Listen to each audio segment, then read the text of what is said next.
नम ऋषिभ्यो नम गुरुभ्यो नम सभाभ्यो सभापतिभ्यश्चबो नमो नमः। नूतन शिक्षा नीति उपरे जो अधिवेशन बा जो विचार आलोचना चली एटी उपस्थित थिबा समस्त महानुभाव मानू मोर श्रद्धा सम्मान भक्ति निवेदन करुछि। एई शिक्षा नीति आम समस्त केते उपयोगी, विशेषतः भारतर पूर्व ऐतिह्य परंपरा को उज्जीवित करने केते आवश्यक एसो संपर्क में आमे अधिक मात्रा चिंतन करवा एक सुजोग आछि। ऋग्वेद एक मंत्र कहुई अप्रशस्ता इवस्मसी प्रशस्त अंबन स्कृधि। शिक्षा आम को प्रशस्त एवं आत्मविश्वास और निस्वार्थपर करे। शिक्षार मूल लक्ष्य ही आम भितर एक शिक्षार चिंतन और आत्मविश्वास वृद्धि करिबारे सहयोग करे। यही शिक्षा पद्धति राष्ट्र भविष्य निर्धारण करे। भारत में जितेबाला इंग्रेज शासन गला, भारत स्वाधीनता हला परे मैकेले शिक्षा पद्धति चलला। तार पूर्ण विनाश करने तार केमिति से शिक्षा पद्धति को नष्ट करने शिक्षा पद्धति द्वारा जो होता क्षति को भरणा करने कोठारी कमिशन जहाँ 1964 रु 66 पर्यंत कोठारी कमिशन बसिला। से गोटे बड़ कथा प्राथमिक शिक्षा समस्त बाध्यतामूलक है। माने बाध्यतामूलक हवा द्वारा समस्ते ही पढ़ा आवश्यक, समस्त बाध्यतामूलक है। आउ आंचलिक भाषा को प्राधान्य दिगला। त्रिभाषी शिक्षा पद्धति माने यथा त्रिभाषी निजर आंचलिक भाषा एवं इंग्राजी भाषा एवं आउ संस्कृत आदि भाषा को मध्य प्राधान्य दिगला। 1986 आउ गोटे कमिशन द्वारा 10-2-3 बा जो 10+2+3 बोली कहते ताकू आमे 5-2-3 करी पाइले।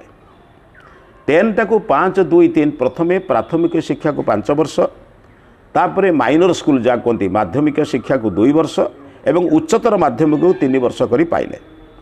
2009 रे ईश्वर पूर्व अध्यक्ष के कस्तूरी रंगराजन अध्यक्षतार मानव संबल विकास मंत्रालय द्वारा एक शिक्षा निर्धारण कमिटी तैयारी हला।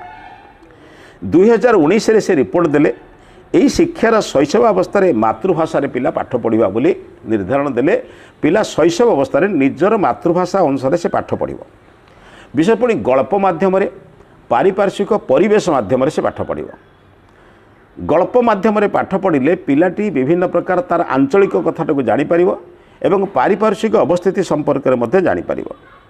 या द्वारा 3 ରୁ 18 वर्ष मध्य 10-2 बदल एवं जो शिक्षा पद्धति आम देखुचु सरकार जो नुआ शिक्षा पद्धति आरंभ कले से गोटे बड़ कथा कले जे 5-3-3-4 अर्थ 3 ରୁ 8 वर्ष पर्यंत प्राक प्राथमिक शिक्षा।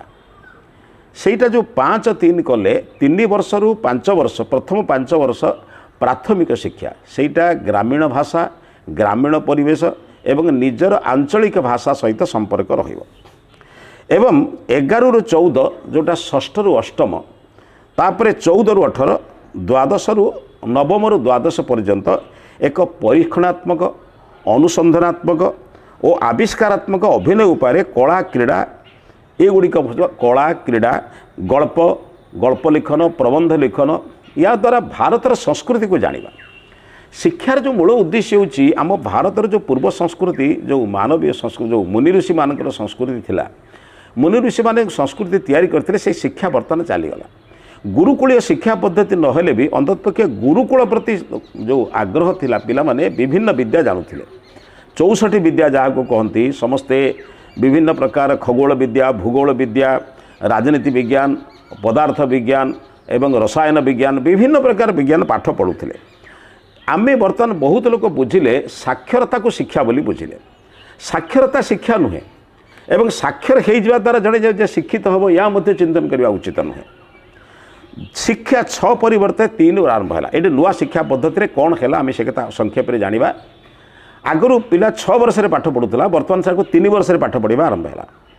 6ठ श्रेणी भोकेशनाल ताने अर्थ 6ठ श्रेणी पिला जमिति निजर आत्मनिर्भरशील करने विभिन्न प्रकार विद्या को अर्जन करिबो, जो विद्या द्वारा तार मध्य आवश्यक पदार्थ को से निजे जानी पारिबो।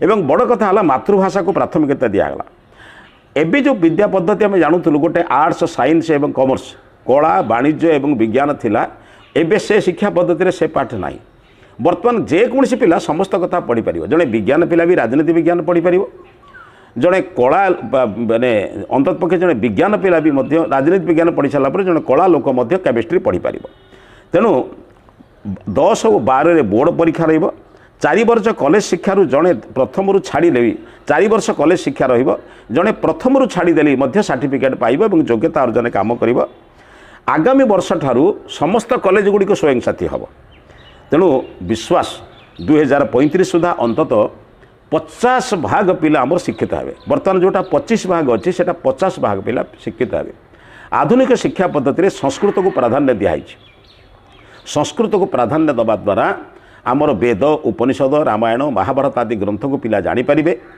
एवं आमर महात्मा महापुरुष मान संपर्क जो विकृत चिंताधारा कथा इतिहास मानक लिखा जाता परिवर्तन हो आमर ऋषिमुनि मानकर जो गंभीर एवं सम्मानास्पद प्रशंसनीय कथा ताको समस्ते जानीपारे आमे समस्ते ये नूतन शिक्षा पद्धति को स्वागत करुचु एवं आशा करुचु ये नूतन शिक्षा पद्धति भारतर ऐतिह्य परंपरा को सजाग रखिब एवं जो श्लोक आम आगुरी पढ़ुले एतद्देश प्रसूत सकाशात अग्रजन्मन स्वम स्वम चरित्रम शिक्षेरण पृथिव्याम सर्वमानवा सेतबले मोर विश्वास भारत विश्वगुरु हम एवं समस्त विदेशर व्यक्ति माने आसी आम देश में चरित्र शिक्षा कर आसवे एभली एक आशार आलोक आम देखिपुँ समस्त अनुरोध ये शिक्षा पद्धति को स्वीकार करी तार प्रचार प्रसार करने चेष्टा करूँ समस्त को नमस्ते।